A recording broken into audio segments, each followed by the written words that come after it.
we're excited to be here at the Orange Bowl. Our team is in great spirits right now. We've had great practices. We're healthy, and we're excited about tremendous challenge, being in the playoffs and obviously going against a very talented Georgia team and Georgia defense. And we're excited for the challenge. We know what's ahead of us. We know the opportunities we have, and most importantly, we believe in it, and we have tremendous confidence in ourselves. And so we've had a great experience so far. The Orange Bowl is a special place. This is my third Orange Bowl I've been fortunate to be a part of, one as a player. And, so it brings back tremendous memories for me throughout all of my visits here, being a part of the Orange Bowl. And I can't tell you how excited we are to be here. All right. Thank you, Coach. We will start the questions. First question to John Neo with the Detroit News. Go ahead, John. Hey, Josh. Of all of Hassan's runs this year, I'm just wondering if you've got a favorite highlight or two that sort of sums up his ability and what he's meant to this offense. Yeah, great question, John. Hassan is he's everything to us. We absolutely love him. I don't know if you can actually list out one specific play because he creates so many wild plays, whether it's hurdling guys or it's extra effort, short yardage plays where he's, running over defenders in the hole. He's a guy that, when you talk about a physical back and how you want to build your backs, he's the exact prototype of what you want to build your running back room around. He's done a tremendous job, carrying the load for us. And really, he had some tough tasks to go along at the midpoint of the season when Blake was down and Donovan was down. We really put the load on his back, and he carried us there for about 3 games, just being the solo back. And so when you got a guy with his ability, his talent, his vision, his physicality, it makes him pretty complete. And so, I wish we had him around here for another 4 or 5 more years, but we're really, really proud of what he's accomplished, everything that he's done to this point. Okay, next question, Dennis Dodd. Go ahead, Dennis. Hey, Josh, congratulations on the Broyles, by the way. How has Blake's foot been? Because against Ohio State and Iowa, he had some pretty key runs, but you appeared to spot him. Where is he with that right now? Thank you for your initial comments there, Dennis. And, Blake's healthy. We're a healthy team, and that's where we're fortunate, being able to take the last few weeks and get ourselves back to 100% because, as everyone noticed, the last few weeks of the season, we were playing some really tough teams, but we had some bumps and bruises along the way, certain players being out. But the good thing for us is the next man stepped up and was always ready. And so we're excited now that we're finally back to full speed and healthy. Just having great depth, has allowed us to be in this position. Other than, the few weeks where we had to put a lot on Hassan's plate, we've been able to have great depth, to have different guys step up, whether it's Blake, whether it's Donovan. And so we're excited to finally get a chance to see a full speed, Blake Corum. I think a little bit of what people saw at him in the Big Ten championship game was him kind of catching himself back up to full strength. And he's ready to go. He's excited. And we're glad to have him back to 100%. All right, next question for Aaron McMahon. Go ahead, Aaron.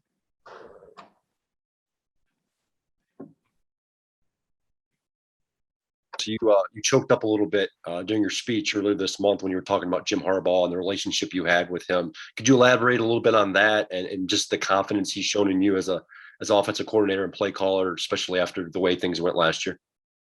Yeah, Coach Harbaugh has just been, a tremendous supporter of me, first of all, allowing me to come to, this just prestigious place, Michigan's a special place. It's always been a job of mine that I've always admired along the way, having, coached in this conference and going against Michigan for so many years, the respect that I had for this program. And so when I was afforded the opportunity to come here as the coordinator, I'm very thankful for Coach Harbaugh for believing in me and giving me that opportunity. But then along the way, we've experienced everything. We've experienced the good times, the hard times, and the bad times. And obviously 2020 was challenging in so many different ways to our team, to our offense. And, for him, that was important for me because, the most important piece was when your head coach doesn't lose confidence in you, the players don't lose confidence in you. And our players never once lost confidence in me.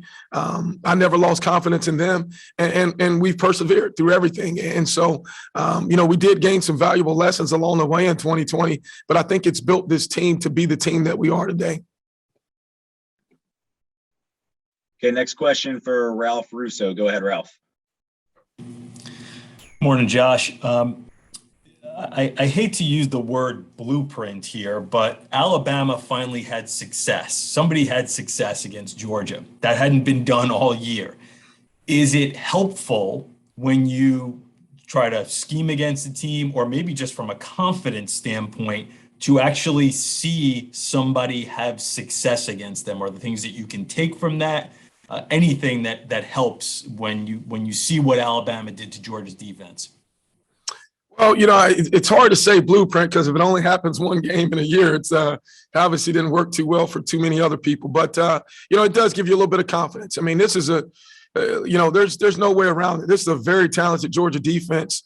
Dan Lanning has done a tremendous job leading this defense, creating its own identity. And I think he's also put his own, additional flavor to this defense. It's not the same defense of during the Nick Saban days of Alabama, where you've seen Coach Smart really evolve and grow this defense. And so they've done a tremendous job. They got tremendous talent on the defensive front and even in the back seven. And so we've got a tremendous challenge on our hands. And obviously we're a really talented offense. I mean, this is going to be a heavyweight matchup, of two heavyweight teams offensively and defensively going against each other on Friday night. Okay, next question, Andrea Adelson. Go ahead, Andrea. Hey, Josh, along those lines, it feels like this may be a matchup of strength versus strength with the way you are physical and able to run the ball and how strong they are up front. What is it going to take for you all to be able to win those matchups against Georgia and be the more physically dominant team? Yeah, that's a great question. I think it's going to just take withstanding the momentum swings in the games. Obviously, there's going to be things that are positive that happen early on in the game. Then you're going to have to battle through adversity, whether things don't go your way. But it's going to take, it's going to take all 4 quarters. It's going to take 60 minutes.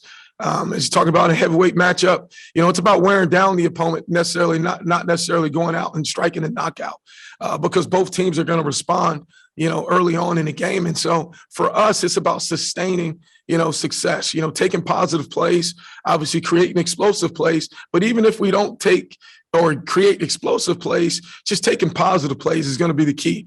It's going to be a train wreck inside. I mean, it's, two smash mouth teams kind of going against each other. And endurance is going to play a big piece in that. Who's able to win the fourth quarter, who's able to win at the line of scrimmage late in the game is going to be key to who wins the game. Our next question for Angelique Changlis with the Detroit News. Go ahead, Angela.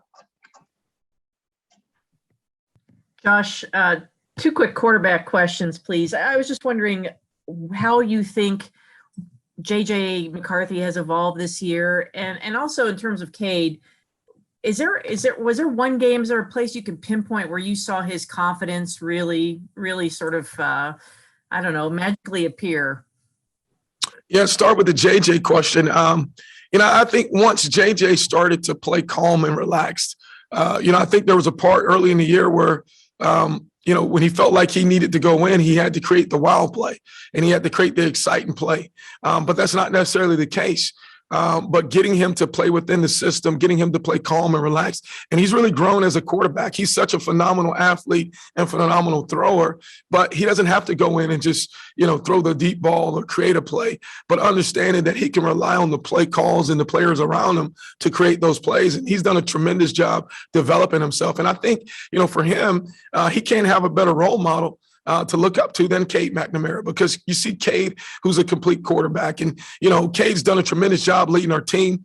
He's very smart in how he approaches everything in his preparation. His leadership skills are phenomenal. And he's a guy that, really makes everyone around him better because they have tremendous support and faith and belief in him. And so Cade's done a tremendous job bringing JJ along. And I think it's so important that I must acknowledge when you have 2 players like Cade and JJ, just the unselfishness of those 2 guys has allowed us to be where we are today. Because when you're going through a situation where you're playing, multiple quarterbacks, that can either make or break your team. It can either take one guy and inflate him with confidence and obviously deflate another guy of their confidence. And so those 2 guys have done a tremendous job just handling everything that we've done, that we've put on their plate and leading our team. And so, but Cade specifically, that's really kind of his DNA. He's the old school junkyard dog. He's going to scrap for everything. He's going to outwork anybody and everyone that he possibly can and prepare himself at a very high level to lead this team. And so we're very, very fortunate that we have the type of quarterback room that we have there. And I think Coach Weiss has done a tremendous job managing that room and creating an atmosphere in that room that's togetherness. And I think that's really been the key to our success offensively is how cohesive everyone plays. As a coordinator, I don't have to deal with the issues of someone coming in asking for the ball or asking for playing time because we got tremendous leadership on our offense. We got tremendous players, and they've done a great job accepting everyone's role. And next question for Tim Reynolds. Go ahead, Tim. Hi, Josh. Tim Reynolds with the Associated Press here in Miami. Welcome, belatedly. You have the unique perspective of having played in this game as well, of course. And, the Orange Bowl always wants to make this a very fun experience for the kids. It's a business trip for you guys, and we're in the throes of a pandemic still. Where's the balance this week between making sure the kids enjoy themselves? Obviously, the work comes first, but also you got to be safe. How does all that kind of fit together this week? Well, I think the balance kind of gets a little bit thrown off when you hit the college football playoffs, right? So the Orange Bowl of my days aren't quite exactly the Orange Bowl of today because it means just a little bit more when you're in the playoffs. It's such a iconic bowl and legendary bowl. The hospitality here is by far amazing. It's first class, and so the events. Our kids were able to go on a cruise last night. We, as coaches, had a coaching staff reception where the food was amazing, but we got to constantly remind ourselves we're here for a reason. This is purely a business trip. We're afforded the luxury of being in Miami in such a great hotel and have all the hospitality around us. But it doesn't matter if we're playing this game in Ann Arbor, Athens, or Miami. We're here for a reason. And the college football playoffs is that reason. And so we've got to remain focused because once you hit the playoffs, you're playing the best of the best. And so as we know, we've got a tremendous challenge. We're excited and we're accepting of it. And we're looking forward to going out displaying everything that we have on Friday night. Okay, next question is from Austin Meek. Go ahead, Austin. Josh, I believe you guys lead the nation in plays of 50 yards or more this season. What do you think has been the key to the number of explosive plays you've been able to generate? Explosive players, number one by far. When you look at, how we're creating those explosive players, it's getting the ball in the hands of explosive players. And so when you got guys like A.J. Henning, Blake Corum, Roman Wilson, Donovan Edwards, those guys are going to create explosive plays, and that was an area where we really emphasized increasing our team speed. And we're dynamic, within our skill positions, whether it's tight ends, receivers, running backs, we've got some of the most dynamic players in all of the country. So, it doesn't take coaching at that point, it takes players. And our players have done a tremendous job executing assignments. They've done a tremendous job being explosive players, and they're playing together. And that's the one thing that's, as a coach, where we take tremendous pride is watching these guys going out there playing for each other, whether it's Mike Sanders still out in front of a, Blake Corum touchdown with him and JJ McCarthy leading the way. When you have that type of selflessness by a team, you can accomplish and do many things. And so we're very proud of the effort, the togetherness our offense has played with, and overall as our team. And we're looking forward to continue that on. All right, we can take two more questions here before we get the student athletes. Next question from John Neo with the Detroit News.